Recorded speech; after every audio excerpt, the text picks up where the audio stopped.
بالی سکینہ کرب کا عنوان ہو گئی، بابا میں کیوں نہ آپ پہ قربان ہو گئی۔ جناب سکینہ وہ بچی جسے امام نے نماز شب میں مانگا، جس کے لیے امام فرماتے تھے کہ مجھے وہ گھر اچھا نہیں لگتا جس میں بالی سکینہ نہ ہو۔ بعد حسین اس بچی پر ظلم کی انتہا ہو گئی۔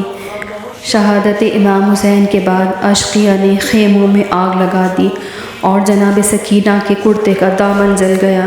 جناب سکینہ کے کانوں سے گوشوارے اتارے نہیں گئے بلکہ کھینچے گئے، جس سے جناب سکینہ کا کرتا لہو لہان ہو گیا۔ اپنے بابا کے سینے پہ سونے والی سکینہ زندان کی خاک پہ سوئی۔ جب شہر جناب سکینہ کو تازیانہ مارتا تھا تو جناب سکینہ جتنی بار اپنے بابا کو یاد کرتی تھی اس سے زیادہ بار اپنے اموں کو بلاتی تھی۔ اشقیاء نے کربلا کی جلتی دھوپ میں بیبیوں کو اونٹوں کی پشت پہ سوار کرایا۔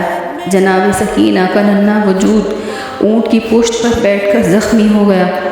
جب جناب سکینہ اپنے بابا اور اموں کو یاد کر کے رویا کرتی تھی تو آپ کو پتہ ہے انہیں کس طرح چپ کرایا جاتا تھا؟ شمر کے تازیانوں سے۔ مسلسل پیاسی رہنے سے آپ کے ہونٹوں میں کانٹے پڑ گئے تھے اور ہڈیاں سوختہ ہو گئی تھیں۔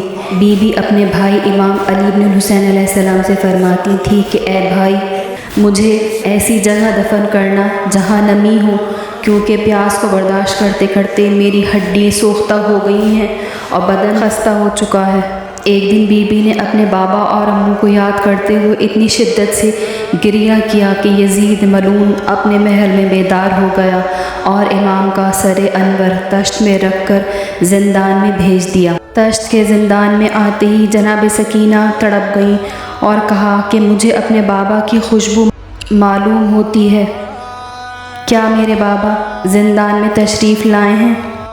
دیکھا جو اس نے روئے شہیدی کو جلوہ گر، لپٹی سرے پدر سے وہ معصوم دوڑ کر، چلائی دیکھو خالق اکبر کی شان کو، لو اماں جان پا گئی میں بابا جان کو۔ روتے تھے اس کی باتوں پہ ناموں سے شاہ سب، وہ مل رہی تھی آنکھوں سے آنکھیں، لبوں سے لب، ماں روکتی تھی ننھا سا بازو پکڑ کے تب، کہتی تھی مجھ کو سر سے چھڑاؤ نہ بے سبب، زنداں سے پھر کے سید والا چلے نہ جائیں، ڈر ہے مجھے کہیں میرے بابا چلے نہ جائیں۔